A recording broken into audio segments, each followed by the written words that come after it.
Hello বন্ধুরা, কেমন আছো? আশা করি সবাই ভালো আছো। আমি অনেক অনেক ভালো আছি শ্রীকৃষ্ণের কৃপায়। তো আজকে আমি বানাবো মাছের মুইটা। এখানে আমি মাছ নিয়েছি 3 পিস।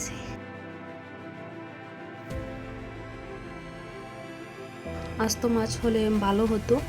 এখানে আমরা পিস করে নিয়েছিলাম, আর সেই থেকে আমি এই মাছের মুইটাটা বানিয়ে নিচ্ছি। এই যে চামচের সাহায্যে কাটা থেকে মাংসগুলো আলাদা করে নিচ্ছি। তাতে কি হয় জানেন, ওই যে কাটাটা আসে না। এখানে একটাও কাটা আসেনি, তবু আমি একবার চেক করে নিয়েছি। তোমরা এরকম করে একবার চেক করে নিও। এখানে আমি দিয়ে দিচ্ছি 1 চামচ ময়দা, স্বাদ অনুযায়ী নুন।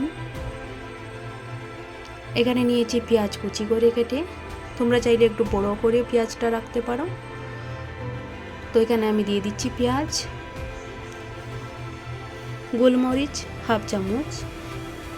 এখানে চাইলে আমি কিন্তু কাঁচা লঙ্কা দিতে পারতাম, কাঁচা লঙ্কা ছিল, কিন্তু ওইগুলা একদম ঝাল নেই কেন জানি না। এই 2বার নিয়ে এসেছি, তবু ঝাল কাঁচা লঙ্কাটা পাচ্ছি না।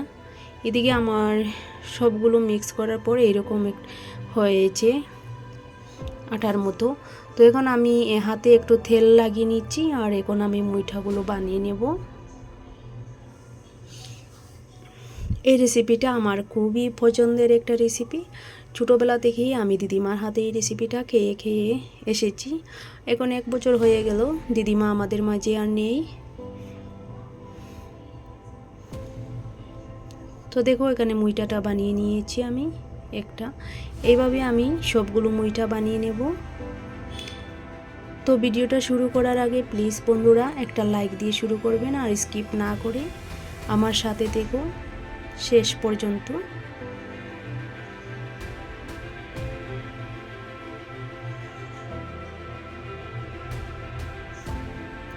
দেখো, এখানে মুইটাগুলো বানানো হয়ে গেছে। এখন আমি আগে থেকে এই পাত্রের মধ্যে আমি জলটা দিয়েছি, আর অফ ক্যামেরা একটা মুইটা আমি দিয়ে দিয়েছিলাম। তো জলটা যখন ফুটে এসেছে আমি তখন এই মুইটাগুলো দিয়েছি। আর ভয় পাবেন না, একটুকু ভেঙে ঝামেলা হবে না, খুব সুন্দরভাবে সেদ্ধ হয়ে গেছে। 5 মিনিটের মতো আমি সেদ্ধ করেছি। দেখো, এখানে মুইটাগুলো সেদ্ধ হয়ে গেছে। এখানে আমি চেপে দেখিয়ে দিচ্ছি। তো সেদ্ধ করা হয়ে গেছে। এখানে আমি নিয়েছি কাঁচা লঙ্কা, আদা রসুনের বাটা। এখানে নিয়েছি 3টে টমেটো, 2টো আলু কেটে। এখানে কাঁচা লঙ্কাটা বেশি দেখতে পারছো, আগে বললাম না একটুকু জাল নেই, তার জন্য একটু বেশি দিয়ে দিচ্ছি। এমনিতেই খারাপ হয়ে পড়বে, তার জন্য আমি ভাবছি তরকারিগুলোতে দিয়ে দিই, তাহলে আর কিছু হবে না, একটু ফ্লেভার তো আসবে। তো এইদিকে আমি তেলটা দিয়ে দিয়েছি। তেল গরম হয়ে গেছে, মুইটাগুলো দিয়ে একটু হলুদ দিয়ে দিয়েছি। তো আমি লাল লাল করে ভেজে নেব। তো দেখো, এখানে আমার মাছের মুইটাগুলো ভাজা হয়ে গেছে। এখন আমি নামিয়ে নিচ্ছি।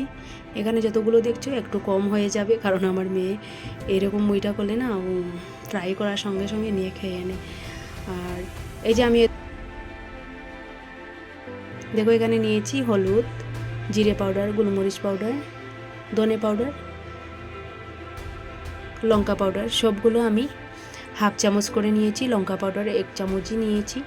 আর এখানে কড়াইয়ে আমি তেল দিয়ে দিয়েছি, আর তারপর আমি 3টে শুকনো লঙ্কা দিয়ে আর একটা তেজপাতা দিয়ে দিয়েছি। আর শুকনো লঙ্কাগুলো কালো হয়ে গেছে। এখন আমি পেঁয়াজ কুচিটা দিয়ে দিলাম।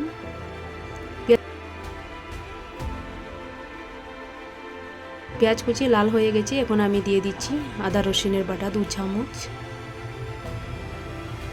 তারপর আমি দিয়ে দিচ্ছি এখানে টমেটো, অর্ধেক করে কেটেছি টমেটোগুলো, কারণ অনেক ছোট ছোট।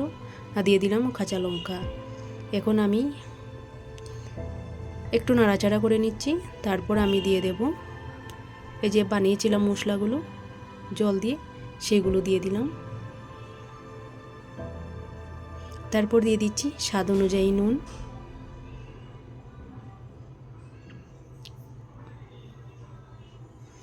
নুনটা দিয়ে 5 মিনিটের মতো মশলাগুলো আমি ধীরে ধীরে কষিয়েছি। তো তেলটাও ছেড়ে দিয়েছি। এখন আমি ফ্রাই করে রাখা আলুটা দিয়ে দিলাম।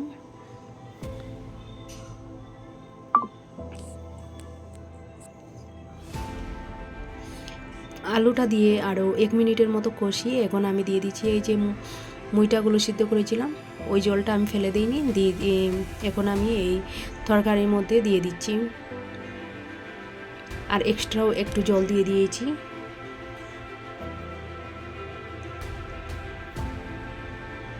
এখন আমি ঢাকনা দিয়ে দেব 4 মিনিটের জন্য। তো 4 মিনিট পর আমি ঢাকনাটা সরিয়ে আরও একবার নাড়াচাড়া করে নিচ্ছি। এখন দিয়ে দেব মুইটাগুলো।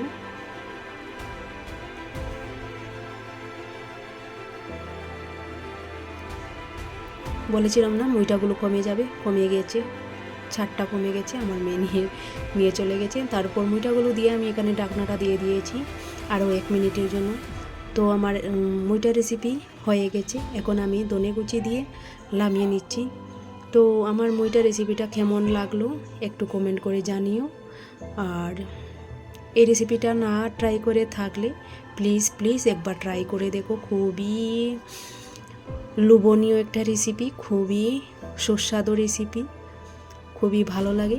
ভালো লাগলে লাইক, কমেন্ট, শেয়ার, সাবস্ক্রাইব করতে ভুলবেন না। সবাই ভালো থাকবেন, সুস্থ থাকবেন। জয় শ্রীকৃষ্ণ।